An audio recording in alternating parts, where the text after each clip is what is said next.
کے اوپر ایسے ناپاک حکمران آئے. تو قوم کو بیدار کریں, حکمران خود ہی تبدیل ہو جائیں گے. اور ممکن نہیں جیسے زائنزم ایک پورا کنٹرول کر رہا ہے, اگر دوسری طرف دیکھا جائے تو چائنا ایز این وہ بھی, ہم اگر کہتے ہیں کہ جی ہر چیز چائنیز آ رہی ہے, چائنا بھی یہ کنٹرول کر رہا ہے, تو زائنزم یہ چائنیز ایک تھریٹ نہیں ہے. ایک بات ذہن میں رکھیے گا کہ ظاہراً یہ مختلف تہذیبیں تو بناتے ہیں, جس طرح انہوں نے ایک طرف کمیونزم بنایا, ایک طرف کیپٹلزم بنایا, بولشوک ریولوشن آئی, ایک طرف free democratic world so called in کی تھی, ایک طرف بولشوک ڈکٹیٹرشپ تھی, کمیونزم تھا. پھر انہوں نے ہٹلر کی فوج ایک طرف تیار کی جو ان کے سسٹم سے جو جنگ کر رہی تھی, پھر اب چائنا کو کھڑا کر دیا. ایک بات آپ نوٹ کریں, کہنے کو بڑی بڑی تہذیبیں نظر آتی ہیں, حقیقت میں یہ تمام کی تمام وہی پیپر کرنسی استعمال کر رہی ہیں, وہی بینکنگ سسٹم استعمال کر رہے ہیں, وہی پیپر کرنسی استعمال کر رہی ہیں, وہی فالس کریڈٹ بیس سسٹم ہے, وہی بینکنگ کا نظام ہے. تو یہ تہذیبیں دیکھنے میں بڑی نظر آ رہی ہیں آپ کو, لیکن وہی تہذیب ان کو فائدہ پہنچاتی ہے. یہی جو سونا گولڈ ریئل ویلتھ جس کے پاس ہے وہ تہذیب سروائیو کرتی, وہ تہذیب ان کنٹرول ہوتی ہے. دیکھنے میں تو چائنا نظر آ رہا ہے, چائنا کی ضرورت ہے ان کو, امریکیوں کو یہ دکھانے کے لیے کہ دیکھو چین تمہیں کھا جائے گا آگے, اب یہ کر دے گا وہ کر دے گا. جس طرح انہوں نے القاعدہ کا بہانہ بنایا ہوا ہے, پہلے وہ کمیونزم کا بہانہ تھا کہ یہ کمیونسٹ آ جائیں گے لہٰذا پوری اپنی قوم کو دکھانے کے لیے کوئی نہ کوئی دشمن تو ان کو کریٹ کرنا ہوتا ہے. لیکن بات یہ اب دیکھیے کیسے ممکن ہے کہ میں آپ سے جنگ کر سکوں اگر میرے پیسے آپ کے پاس ہوں, تو یہ تو نہیں ہو سکتا. اور اگر ہم جنگ کر بھی رہے ہیں تو پھر وہ جنگ آپ کو پتا ہے کہ یہ ڈرامہ ہے, نورا ہے, اصل میں ریالٹی کچھ اور ہے. جو فائنانسز کنٹرول کرتا ہے, راس چائلڈ نے کہا تھا کہ میں کسی بھی امپائر کے مجھے فائنانسز دے دو تو مجھے نہیں, میں اس کی پرواہ نہیں کروں گا کہ لا کون بناتا ہے, رولز کون بناتا ہے, جو مرضی رول بنا دو, امپائر کو میں کنٹرول کروں گا. تو دنیا کہتی ہے کہ برٹش امپائر دنیا پہ حکومت کرتی تھی, یہ لوگوں کو نہیں معلوم کہ برٹش امپائر بھی مقروض تھی, قرض لیتی تھی راس چائلڈ سے. تو اصل حکومت تو راس چائلڈ کی تھی, پالیسی تو وہ بناتا تھا.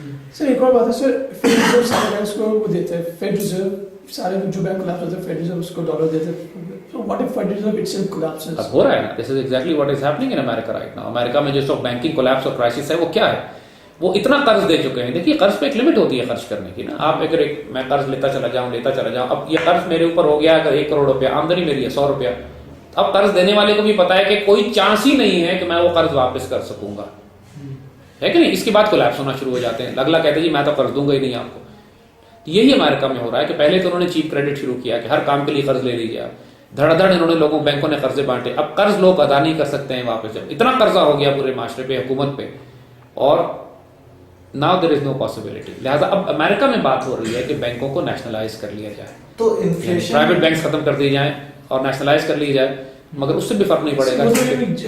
Abraham Lincoln and J F Kennedy والا سین ہو جائے گا, ایگزیکٹلی, وہ کوئی اساسینیٹ کر دیں گے, مار دیں گے. لیکن مسئلہ یہ ہے کہ اس وقت سسٹم ان کا چل رہا تھا, اب تو سسٹم ہی کولیپس کر رہا ہے. تو اب ایکچولی وہ اسٹیج پہ آ گئے ہیں کہ شاید ڈالر کو ہی ابینڈن کر دیں, ڈالر ایز اے کرنسی چھوڑ کے ایمرو یا کوئی نئی کرنسی پہ آ جائیں, کیونکہ سے کہ ڈالر اب $100 کا بل, یعنی ایکچولی حالت یہ ہونے والی ہے کہ اگلے چند مہینوں میں سالوں میں کہ شاید $100 میں وہ آپ ایک روٹی نہ خرید سکے, یعنی اس حد تک ردی ہو جائے گا. یہ تو انفلیشن یہ ساری کریٹڈ ہے, مطلب ایکچولی دیکھیے انفلیشن کہتے کس کو, انفلیشن کہتے اس بات کو ہیں کہ صاحب آپ کے پاس یہ ایک پروڈکٹ رکھی ہوئی ہے بیچ میں, اور ہم سب کے پاس 100 روپے ہیں, اور مارکیٹ میں 4 چیزیں موجود ہیں, اور ہم ظاہر جائیں گے تو 4 کو خرید سکتے ہیں. لیکن اگر چیزیں وہی 4 رہیں اور ہم سب کے پاس لاکھ روپیہ آ جائے, اب مطلب یہ ہے کہ ہم چاروں دوڑیں گے اس چیز کو خریدنے کے لیے, اور قیمت یوں اوپر جانے لگے گی اس کی. منی سپلائی انکریز کر گئی ہے, پروڈکٹ اپنی جگہ پہ رکھی ہوئی ہے, پروڈکٹس وہی ہیں, اس کو انفلیشن کہتے ہیں, چیزیں مہنگی ہو جاتی ہیں. اور ڈیفلیشن دوسری طرف یہ ہے کہ صاحب لوگوں کے پاس پیسے ختم ہو گئے, چیزیں رکھی ہوئی ہیں کوئی خرید نہیں رہا. یہ سارے آرٹیفیشل فساد جو ہیں یہ بینکس کی وجہ سے ہوتے ہیں. اور بینکوں کا ڈرامہ یہ ہے کہ ہوتے بینک کے پاس 100 روپے بینک کے پاس ہوتے ہیں. اگر وہ 100 روپے بھی مارکیٹ میں آ جائیں تو 100 روپے کی سرکولیشن ہوگی. بینک کیا کرتے ہیں کہ اس 100 روپے کو 10 مرتبہ کم از کم قرض دے دیتے ہیں آگے. یعنی 100 روپے جب آپ کے پاس ہو تو آپ اس کو 1000 روپے قرض کیسے دے سکتے ہیں. یہ جادو تو صرف ایک یہودی بینکر کی کھوپڑی میں ہی آ سکتا ہے. ایک موبائل فون ہے تو میں اس کو 10 دفعہ کیسے بیچ سکتا ہوں, اس کی مثال اس طرح سمجھیے آپ. مطلب یہ تو بالکل فراڈ ہو جائے گا کہ میں آپ کو بھی یہی بیچوں, آپ کو بھی یہی بیچوں, آپ کو بھی یہی بیچوں. بھائی یہ ایک, اور آخر میں ہو میرے پاس ہی ہے, آپ میں سے کسی کے پاس نہ ہو. یہ لٹرلی بینکنگ سسٹم اسی طرح کام کرتا ہے. ایک 100 روپے کا نوٹ ان کے پاس ہوتا ہے, آپ کو بھی قرض دیتے ہیں, آپ کو بھی دیتے ہیں, آپ کو بھی دیتے ہیں, اور آخر میں پڑا ان کے پاس ہی ہوتا ہے. تو ظاہر ہے کہ جب پیسہ ہے ہی نہیں اور صرف کریٹ کیا گیا ہے آؤٹ آف لیجرز, کھاتوں میں حساب کتاب کر کے انہوں نے کریٹ کر دیا, پیپر پہ لکھ دیا کہ میں نے آپ کو بھی دے دیا, آپ کو بھی دے دیا, آپ کو بھی دے دیا, دکھا رہا ہوں صرف میں دے نہیں رہا. This is banking system. What kind of evil mind would generate this kind of thing. نتیجہ یہ ہوتا ہے کہ چیزیں وہی رہتی ہیں اپنی جگہ پہ, بیٹھے بیٹھائے پیسے بڑھ جاتے ہیں آپ کے پاس, آپ کہتے ہیں میرے پاس بھی 100 روپے, میرے پاس بھی 100 روپے, میرے پاس بھی 100 روپے. لوگ چیز وہی ہے, چیز تو نہیں بڑھی نا, پروڈکٹ تو نہیں بڑھی, فیکٹری میں چیزیں تو پروڈیوس نہیں کی جا رہا. آپ بھاگتے ہیں مارکیٹ میں خریدنے کے لیے, دام چڑھ جاتے ہیں, یہ انفلیشن ہو گئی.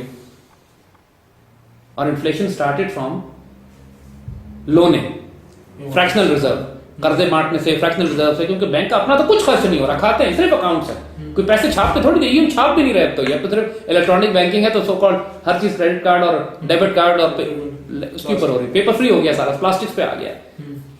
اور اب چپس پہ چلے جائیں گے, پلاسٹک بھی ختم کر رہے ہیں اور ڈیجیٹل چپس پہ آ جائے گا معاملہ, ساری کمپیوٹر پہ کریں.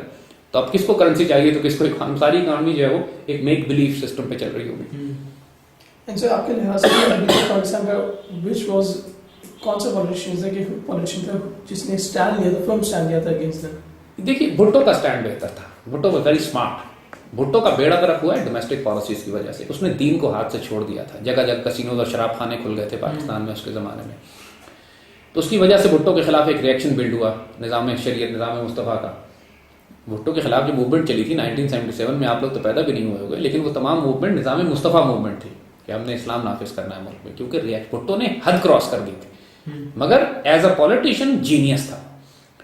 اس نے اسلامک سربراہی کانفرنس کال کی تھی, پوری مسلمان دنیا کو یہاں بلایا تھا, مسلم بلاک بنانے کی کوشش کی تھی, عربوں سے کہا تھا تیل کو ایز اے ویپن استعمال کرو. بھٹو نے گولڈ دینار کا کانسیپٹ لانچ کیا تھا کہ مسلمان دنیا میں ٹریڈنگ گولڈ میں ہونی چاہیے, جو کہ اب ڈاکٹر مہاتیر محمد نے یہ کانسیپٹ ملیشیا کے لے کے پک کیا ہے کہ مسلمان ممالک کو چاہیے کہ ڈالر میں ٹریڈ کرنے کے بجائے گولڈ میں ٹریڈ کریں, آپس میں اپنا اکنامک بلاک بنائے. بھٹو اس معاملے میں جینیس تھا. مگر یہی بات کہ کاش کہ وہ دین کو ساتھ لے کے چلتا, دین کو بینڈن کر, دین کو بیڑا غرق اس نے کر دیا. نہیں کسینوز اور بے حیائی اور فحاشی اور شراب خانے گلی گلی کھلے میں ہوں تو پھر وہ اس ملک میں نہیں چلے گا وہ لیڈر. اس کو آپ کے خیال میں جو پریزنٹ پولیٹیشینز ہیں ان کو ان سارے زائنسٹ گیم پلان کا پتہ ہے؟ یہ سارے پولیٹیشینز یا تو ایبسولوٹ ایڈیٹس ہیں, idiots of the highest order, چھوٹا موٹے بھی نہیں, یا پھر بکے ہوئے ہیں. لہٰذا ان سے کوئی امید نہیں ہے. اف آئی ہیڈ مائی وے تو پریکٹیکلی ان سب پر مقدمہ چلا کر اگر ان کو لیگلی بھی قانون کے مطابق بھی سزا دی جائے تو مجھے تو یہ پوری پارلیمنٹ کھمبوں پہ ٹنگی ہوئی نظر آتی. یعنی اتنے یہ لوگ کرپٹ, چور, مکار اور غدار ہیں کہ جنہوں نے اس ملک کے ساتھ حشر کیا ہوا ہے. یہ ہے امپوز ڈیموکریسی ہمارے اوپر. صرف اگر بائی لا بھی فالو کریں نا, ریولوشن تو لا نہیں فالو کرتی, لیکن اگر آپ لا بھی فالو کریں, آپ یہ نوٹ نہیں کر رہے ایک بات کہ یہ جو جسٹس موومنٹ اور ججز موومنٹ چل رہی ہے اور وکیل پروٹیسٹ کر رہے ہیں, دوسری طرف پورے ملک میں وائلنٹ ریولوشن شروع ہو چکی ہے. سوات سے ٹرائبل ایریاز میں ساری ریولوشن کی جو بنیاد ہے وہ یہی ہے نا کہ ہمیں نظام عدل چاہیے. لوگ نظام عدل کیوں مانگ رہے ہیں؟ اس لیے مانگ رہے ہیں جو ایگزسٹنگ عدل کا نظام ہے وہ فیل ہو چکا ہے, وہ کلیپس کر گیا.